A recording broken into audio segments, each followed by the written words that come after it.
Hello friends, मैं हूँ विजया और आप देख रहे हो विजयास क्रिएटिव गार्डन। फ्रेंड्स, आज जो है हम अपनी छोटी सी टेरेस से एक बड़ी सी हार्वेस्ट करेंगे और बिना किसी के हेल्प के, मतलब गार्डनिंग का सारा काम A to Z काम दोस्तों मैं खुद ही करती हूँ। तो इसमें जो है जो भी मुझे हार्वेस्ट मिलती है वो मुझे बहुत बड़ी लगती है और दोस्तों सही में एक छोटी फैमिली के हिसाब से ये हार्वेस्ट सफिशिएंट होती है, स्पेशली जब आप प्रोफेशनल कोई काम नहीं करते हो। तो गार्डनिंग का टोटल काम जो मेरा टेरेस गार्डन का है मैं ही करती हूँ, टाइम पर टाइम शेयर भी करते हैं आपके साथ।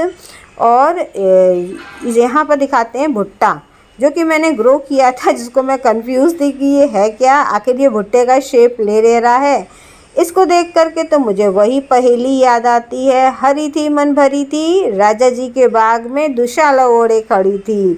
तो मैं जो हूँ निकाल लेती हूँ अपनी कैंची, जिससे कि हार्वेस्टिंग शुरू करेंगे दोस्तों। तो ये वीडियो आपको मेरे ख्याल से थोड़ा बहुत मोटिवेट भी कर सकता है अगर आप गार्डनिंग के काम पर बार बार निराश होते हो तो। देखिए दोस्तों, गार्डनिंग जो है एक टोटली कहते हैं ना एक्सपीरियंस पर रहती है। और ये भी बात है कि ज़रूरी नहीं है कि जो एक आदमी का एक्सपीरियंस रहे वो एज इट इज़ ही दूसरे का एक्सपीरियंस रहे। गार्डनिंग जो है डिपेंड करती है बहुत कुछ उस एरिया में कितनी सनलाइट आ रही है, कितना टेम्परेचर रहता है, बारिश कितनी होती है, मिट्टी कैसे रहती है और आप गार्डनिंग पर कितना टाइम देते हो। हमने जो है कोई भी गार्डनिंग की पढ़ाई नहीं करी है। जो कुछ भी सीखते हैं कई बार फेल भी हो जाते हैं। जब मैं फेल हो जाती हूँ, जो मैं मिस्टेक करती हूँ, वो भी आपके संग शेयर करते रहते हैं कि मैंने क्या गलती करी है, हमें क्या नुकसान हुआ, सब कुछ मैं आपको दोस्तों अपने वीडियोज़ में दिखाती रहती हूँ। तो यहाँ पर जो था, मैंने गर्मी, जब भीषण गर्मी पड़ रही थी तो मेरी वेजिटेबल सक्सेस नहीं हो रही थी। जून में आकर के मैंने वेजिटेबल लगाया क्योंकि हमारे यहाँ का मौसम अच्छा था, मेरे टेरेस में काफ़ी सनलाइट आती है। तो मेरी रेनी सीज़न की गार्डनिंग और जो विंटर वाली गार्डनिंग है वो तो सक्सेस होती है, लेकिन दोस्तों जो मई जून की गार्डनिंग होती है मैं कितनी भी कोशिश कर लूँ वो फ्लॉप हो जाती है, क्योंकि पूरे दिन की सनलाइट रहती है और ग्रीन नेट भी सपोर्ट नहीं कर पाता है हमको। तो यहाँ पर जो है मुझे लौकी जो मैंने जून में ग्रो करी थी, आपके संग शेयर किया था, वो मुझे जो है सितंबर से इसकी हार्वेस्टिंग मिलने लग गई थी। मतलब कि ग्रो होने के बाद कह दें कि 75 डेज़ के बाद इसकी जो थी फ्रूटिंग मिलने लग गई थी। इतना टाइम लग जाता है। और देखिए, अगर आपने गमले में प्लांट लगाया है तो जितना हम लोग लेते हैं प्लांट से उतना उसको रिटर्न करना होता है। प्लांट हमको फ्रूट दे रहा है, हम उसको खाद देंगे।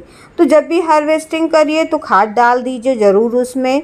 आप चाहे कुछ नहीं मिलता, आप कंपोस्ट डालिए या फिर गोबर खाद डालिए, वर्मी कंपोस्ट, जो आपके पास अवेलेबल रहे। अगर आपके एरिया में कोई भी फर्टिलाइज़र कुछ भी अवेलेबल नहीं है आपकी गार्डनिंग के लिए, तो देखिए किचन से कंपोस्ट बनाना शुरू करिए। और वैसे गोबर खाद जनरली सभी जगह मिल जाती है। और इसमें देखिए लौकी में थोड़े से दाग धब्बे पड़े हैं क्योंकि वो पत्ती रगड़ खाती है, नेट जो लगा है ना उसमें उसकी भी रगड़ खाती है, इसलिए थोड़े से इस तरीके के दाग धब्बे हो गए हैं। अदरवाइज़ अंदर से ये बहुत अच्छी है। बीन्स तो हम लेना ही भूल जाते हैं क्योंकि ग्रो बैग की मिट्टी के ऊपर चढ़ के मुझे तोड़ना पड़ता है और मिट्टी पर पैर रखना दोस्तों हमें बहुत ख़राब लगता है। मुझे लगता है इसके अंदर रहने वाले कीड़े मकोड़े ये सब मेरे पैरों से मर जाएंगे। एक ही गमले या फिर ग्रो बैग में अलग अलग तरीके की वेजिटेबल्स लगाने से हमारी मिट्टी बहुत अच्छी हो जाती है, क्योंकि उन प्लांट्स की रूट्स में अलग अलग तरीके के बैक्टीरियाज काम करते हैं। वो अलग अलग तरीके के न्यूट्रिएंट्स हमारे प्लांट को देते रहते हैं।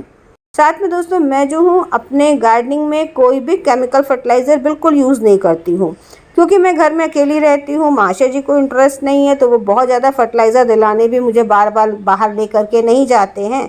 तो मैं सेल्फ सफिशिएंट होना चाहती हूँ, मतलब कि हर काम को अपने गार्डन में ही करके ठीक ही चीज़ें मैं यूज़ करती हूँ। जैसे मैं लिक्विड फर्टिलाइज़र शेयर करती हूँ आपके संग, मैं कंपोस्टिंग शेयर करती हूँ।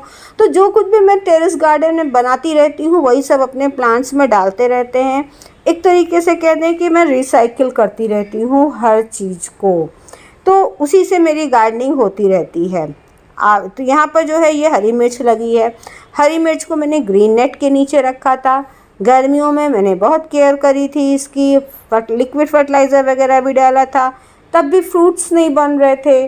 जब मैंने इसको ग्रीन नेट के बाहर रख दिया, जैसे ही रेनी सीज़न आया फटाफट फूल आए और बिना मेरे एफर्ट फ्रूट में कन्वर्ट हो गए। मतलब मैंने रेनी सीज़न में बहुत कम फर्टिलाइज़र डाला है अपने प्लांट में, जो भी कुछ डाला है वो आपके संग शेयर करा है। तो अब बात देखिए, वही अंतर पड़ा ना कि गर्मियों में मैंने जो था फर्टिलाइज़र डाला, सीज़न था तब भी फ्रूटिंग नहीं हुई, क्योंकि प्लांट को बहुत ज़्यादा गर्मी लगती है और प्लांट परेशान हो जाता है, उस समय फ्रूटिंग नहीं करता है। लेकिन यही जब सीज़न आया, मौसम अनुकूल मिला, बिना लिक्विड फर्टिलाइज़र डाले भी मेरे प्लांट में फ्रूटिंग हो गई है। अभी मैं आपको एक वीडियो बना के कह दूं कि मैंने ये चीज़ डाल दी तो इतना फ्रूट से भर गया, तो दोस्तों वो सब यूज़लेस है, आपको धोखा देना है। हमको इस तरीके के वीडियोस में बिल्कुल भरोसा नहीं। तो यही मैं आपको बताना चाहती हूँ कि गार्डनिंग में आप कोई भी जादू का बिल्कुल भी वो मत करिए इंतज़ार। आप बस प्लांट की प्रॉपर केयर करिए। प्लांट को जब कहते हैं ना उचित माहौल मिलेगा, एटमॉस्फेयर मिलेगा, तो ही प्लांट जो है फ्लावरिंग और फ्रूटिंग करता है। आपके यहाँ पर सनलाइट प्रॉपर नहीं आती है तो आप प्लांट से बहुत ज़्यादा एक्सपेक्टेशन मत करो कि आपने कोई लिक्विड फर्टिलाइज़र डाल दिया, कोई दवा डाल दी तो चमत्कार की तरह थोड़ा काम करेगा। हाँ, ये ज़रूर मानते हैं कि केमिकल फर्टिलाइज़र थोड़ा सा फ्रूटिंग जल्दी करते हैं, फ्लावरिंग ज़्यादा करते हैं, लेकिन वो आपकी मिट्टी को बहुत नुकसान दे करके जाएंगे। ये बात आप गारंटी के संग लिख लो। अच्छी से अच्छी मिट्टी दोस्तों केमिकल फर्टिलाइज़र डालने से ख़राब हो जाती है, और कहते हैं ना मिट्टी या प्लांट भी एडिक्ट हो जाता है फर्टिलाइज़र का। जब तक आप डालते रहोगे तब तक वो आपको जो है फ्लावरिंग और फ्रूटिंग देते रहेंगे। जब आप बंद कर दोगे तो वो मिट्टी आपकी धूल के समान हो जाएगी। तो मैं ये कहती हूँ कि धीमे धीमे थोड़ा थोड़ा चीज़ें डालते रहिए ताकि आपकी मिट्टी हमेशा अच्छी बनी रहे। और आपकी मिट्टी अच्छी बनी रहेगी तो आपको दोस्तों गार्डनिंग में थोड़ी सी कम मेहनत करनी पड़ जाएगी। और जो मतलब डालोगे अपनी मिट्टी में वो खाओगे भी तो कहीं ना कहीं, तो उसकी चीज़ें भी तो आपके पेट में जाएंगी ना, तो क्यों नुकसान आप अपने फैमिली को दे रहे हो। चलो बहुत लोग कहते हैं केमिकल फर्टिलाइज़र फूल में यूज़ कर लो, ठीक है आप कर लो, कोई दिक्कत नहीं, वो तो यूज़ भी नहीं करते हैं। लेकिन उस मिट्टी को आप थोड़ा सा उसको और भी ऑर्गेनिकली ट्रीट करिए एक बार यूज़ करने से, ताकि उसके जो पोषक तत्व हैं, न्यूट्रिएंट वैल्यू उसकी जो है वो बनी रहे उसकी। तो इस तरीके से गार्डनिंग करते रहिए। गार्डनिंग कोई 1 साल या 2 साल का काम नहीं होता दोस्तों, लॉन्ग टर्म का प्रोसेस होता है, और जितना आप एक्सपीरियंस करोगे उतना आप खुद सीखोगे। मेरे कुछ फ्रेंड्स ने कहा था कि नींबू आप दिखा दीजिए, भले ही छोटा है, तो वही मैं दिखाने जा रही हूँ। मैंने पिछले वीडियो में बताया था कि बहुत छोटे छोटे से नींबू लगे हुए हैं, तो वही देखिए दोस्तों, ये नींबू बहुत छोटे छोटे से लगे हैं। तो देखिए जब मैंने इसमें देखा कि फूल आ रहे हैं, तो फूल से जब ये फल में कन्वर्ट होने लगे तो ये मेरे ड्रम में लगा। भी मैं ड्रम का साइज़ दिखाती हूँ। तो इसमें जो था मैंने कम से कम 1-1.5 किलो मैंने बर्मी कंपोस्ट इसमें डाल दी है।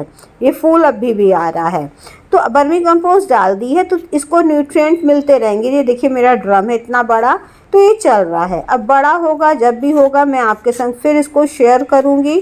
तो ये नींबू लगे हैं छोटे छोटे, काफ़ी सारे लगे हुए हैं। दोस्तों अगर आपको मेरी बातें थोड़ी सी भी काम की लगी हो तो देखिए थम्स अप दे के जाइएगा, और मेरे चैनल पर पहली बार आई हो तो सब्सक्राइब भी कर सकते हो।